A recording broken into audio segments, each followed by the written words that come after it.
the other side to what he's saying also is, and I think it's a little bit different when you talk about soccer compared to maybe basketball when you talk about first round, second round draft picks. Is like the other thing you have to consider when a lot of these guys in the MLS are looking for players in the draft from college, they're not looking for a guy that's going to start.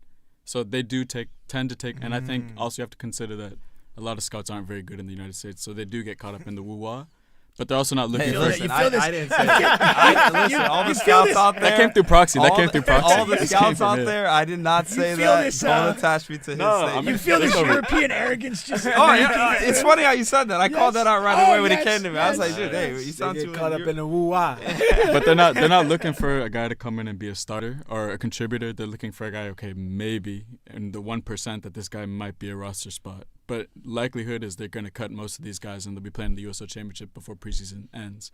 So they're not necessarily looking for a guy to make an impact. I know you guys, most recently, Pink was telling me you guys were scouting some players maybe? You guys at that pro combine together. Oh, yeah. I mean, you were more scouting, but we were taking a look. Well, what that kind of does, Bryce and I were talking, and it was like the idea of like, well, when you go to like a combine for players, like, what are you looking for? What type of attributes are you looking at a person? Is it physical talent? Is it skills? Is it character? Is it some combination thereof? Or what do you see? Because obviously if you're looking at a player, you want to project forward. Mm-hmm. What can this person become?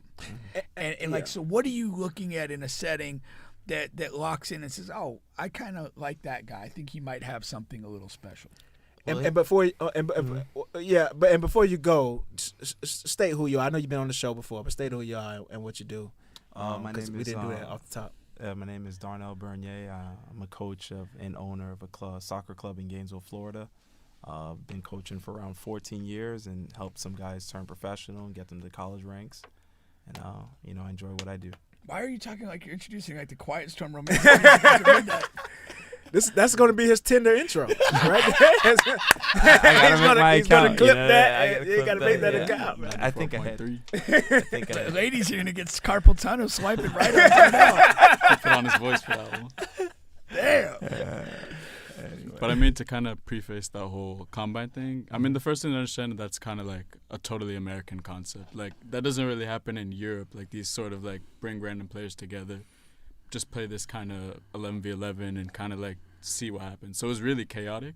And I think that's kind of like, when I was coming into watching that, I was disappointed a little bit because I didn't know what to expect in a sort of a combine situation. But as he kind of explains, you're kind of just looking for those flashes of ability of like what they could possibly do. And like, you're not looking for the whole product. You're not looking for them to have like a 90% pass completion, but you're looking for these moments that like, okay, that would work at any level, what he just did there. And you kind of want to collect those moments before you kind of make the kind of decision. I mean, you don't really know too much about character and stuff.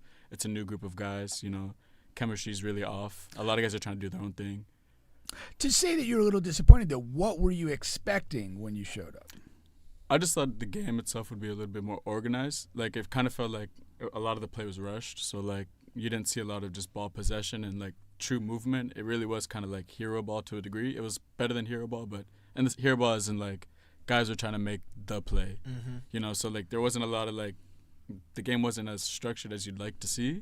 So it was a lot of back and forth, a lot of open spaces. So, like, it's kind of hard to tell, like, is this what the game really looks like if I put that player in this game? But as I said, he kind of like put it into a frame of reference for me to kind of start to look for the right things. Was it easy for you to see like athletes separate themselves, like the better athletes separate themselves from other athletes? Just speaking from athletic standpoint.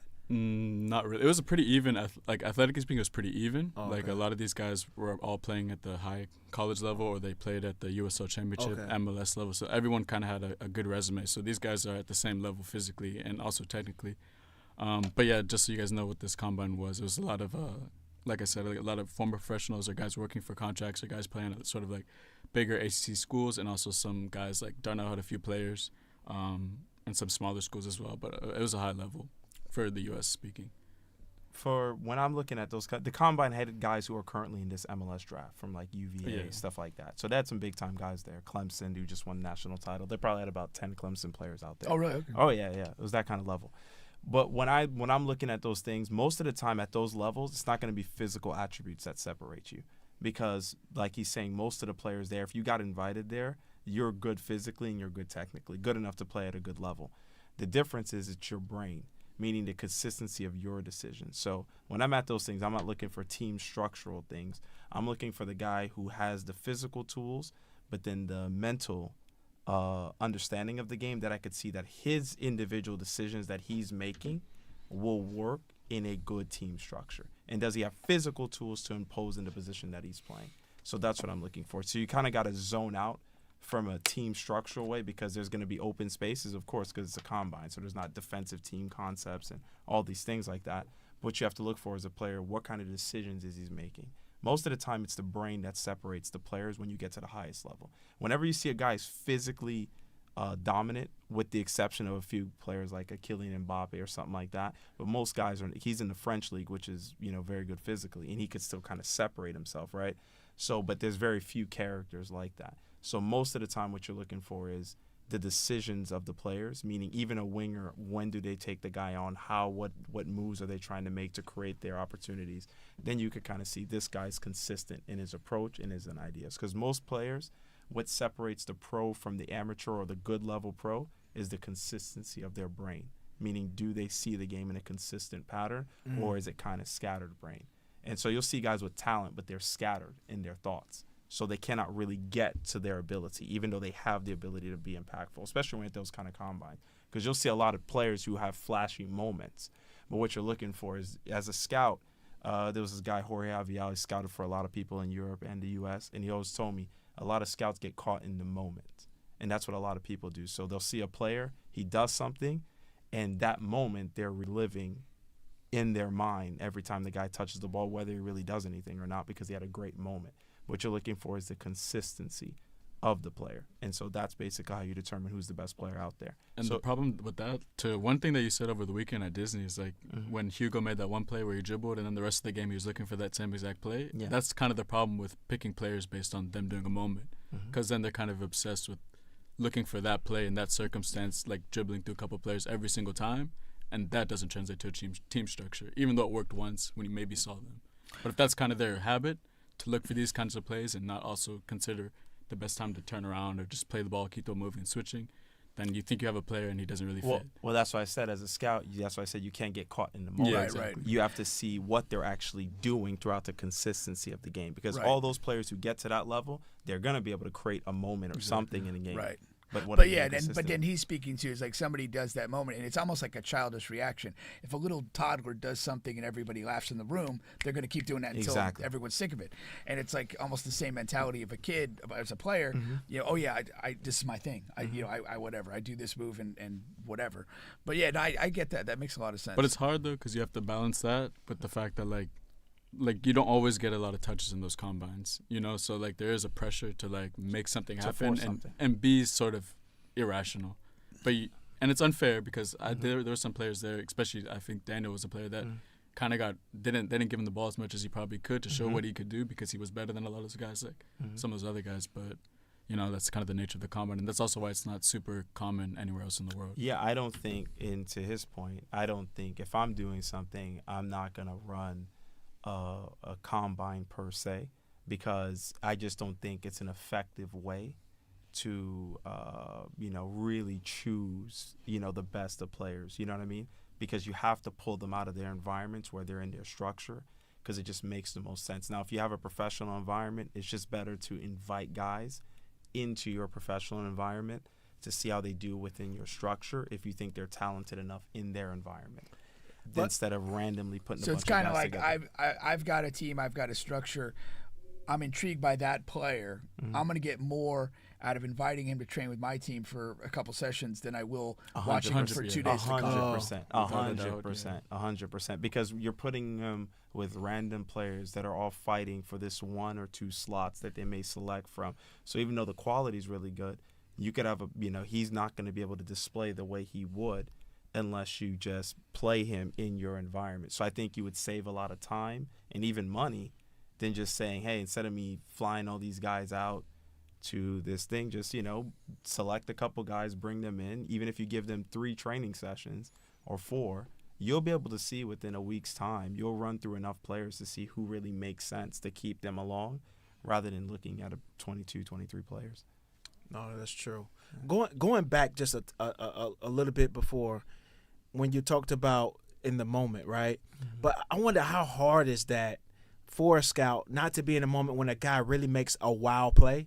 And it's funny because I know you're saying you're looking for consistency, how often they make the right play and the great plays and things of that nature. But if they just make that one wild play that kind of maybe would indicate there's some freak of athletic nature or something like that. Like I remember, and that goes across sports, right? Because I remember I talked about this on the show about a month ago, how the 76ers owner forced us to draft a guy he saw in a workout, pre-draft workout.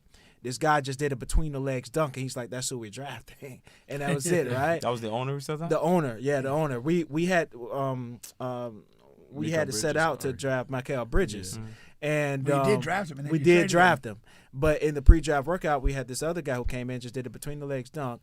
And we that's the guy he really wanted, so he forced to trade Mikal and this guy is not even in the league anymore. But I He's think not even playing overseas. That affirms what these two guys are I saying. know. But how hard is it? Yeah. I guess is what I'm saying to go away from that if a guy really makes that one wild play. It's easy because that's why if you're a really good scout, you understand the difference. If you notice, you said an owner did that. Yeah. And the issue was when the owner made that decision, I guarantee if you ask most of those scouts, they didn't agree with him. But he's the owner, so it's his money, it's his team. He makes the decision. Yeah. But if you ask most of those scouts, they could tell the difference between this character and that character. So a lot of the time, like I said, if you are less intellectual about the game, you get caught. Even in that combine the day before, remember I was showing you that young Haitian kid. He was born 2004. His name, I'm not going to mention his name, but, he's talented. And inside that play, he had the most electrifying play that I saw in the event where he was trapped in the corner by the of the end line. He did a bicycle kick from the ground up, flicked the ball up, did a bike, put it in, and the UVA guy who just got drafted that same weekend scored a header. I mean, by far, where I was sitting with some of the scouts, and they said, "What is that?" I mean, it was something electrifying, right? Yeah. And he was probably the youngest kid at the combine. But then at the same time, his first 5 to 6 touches, he lost the ball, right? So he was inconsistent, though he had that amazing flash. Yeah. So if you're naive, you could see that moment and see a couple other good plays he makes and say, this kid is the kid.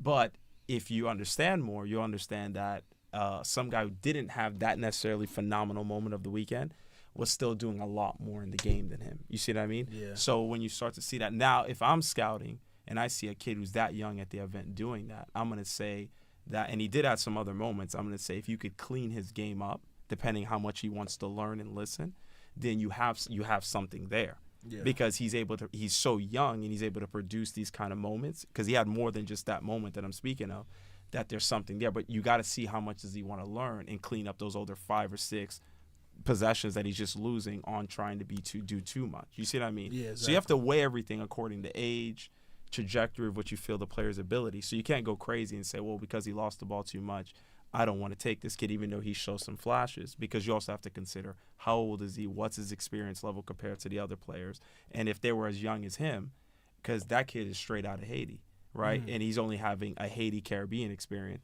compared to these guys who've been playing at UVA, at Clemson, all that, playing more mature soccer. Mm-hmm. So they're going to make smarter decisions than him. Doesn't necessarily mean they're going to be better than him in 2 years if you gave him what those kids have. You see what I'm telling you? Yeah, exactly. So you got to be smart enough to weigh all the equations inside of that.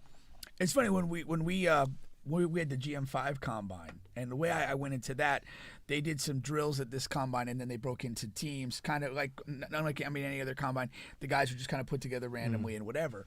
I was looking for guys that kind of consistent with what you're saying, a guy players that are just naturally involved in the game and have an impact, and then what decisions are they making? Is their only decision to shoot and to score, or are they making other decisions to maybe pass, to maybe get a hold of the ball when their team seems like they're a little out of control and frantic. Setting solid screens. And it's like which player out of this 5-man unit does the game just sort of gravitate to?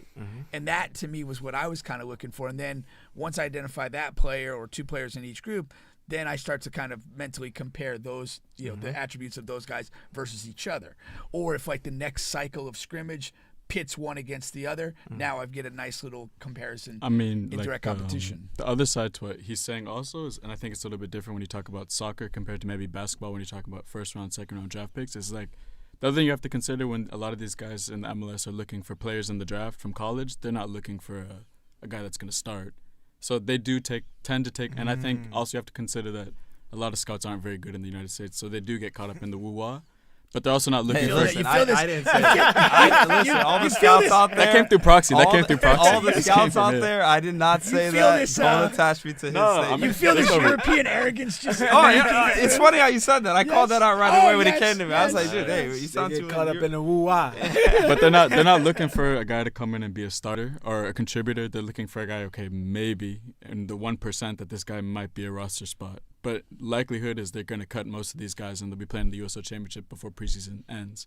You know, so they're not necessarily looking for a guy to make an impact. Not as quick with the MLS Next Pro League. Yeah, Not- that's not different. as That's different. quick. Not But as before quick. the Before, MLS I Next, it agree was with kind of that. like, okay, we'll give you a chance 2 weeks. If you're not that guy, we'll Yeah, see you. with the Next Pro League, which is kind of like the D League, but it's taken more seriously. Okay. Because the D League is like no one Yeah. really takes that seriously. But this is Yeah, more facts. I would consider it closer to minor league baseball, where guys Okay. are really coming It's out. like of a it. funnel. And yeah. like 17, 18, 19 year the kids playing in this league. that for the No, no, most no. part. Well, there's older, No, but they're way a lot of older. the homegrowns go there. Yeah, the first the first homegrowns go there, but there's way far less homegrowns than what you're thinking. For real? Oh Okay, no, yeah. way more. I've only seen like 2 teams. No, play. I mean every Next Pro team, if you really look at it, I mean they carry about probably 9 professional contracts, and then the rest of them are guys trying to play onto that, and then they drop first team guys down. So you may only have like 2 academy kids that are even touching that team. You see what I mean? Jesus, and then yeah. the rest of them are first team guys that they drop down, Yeah. and then the other guys that they sign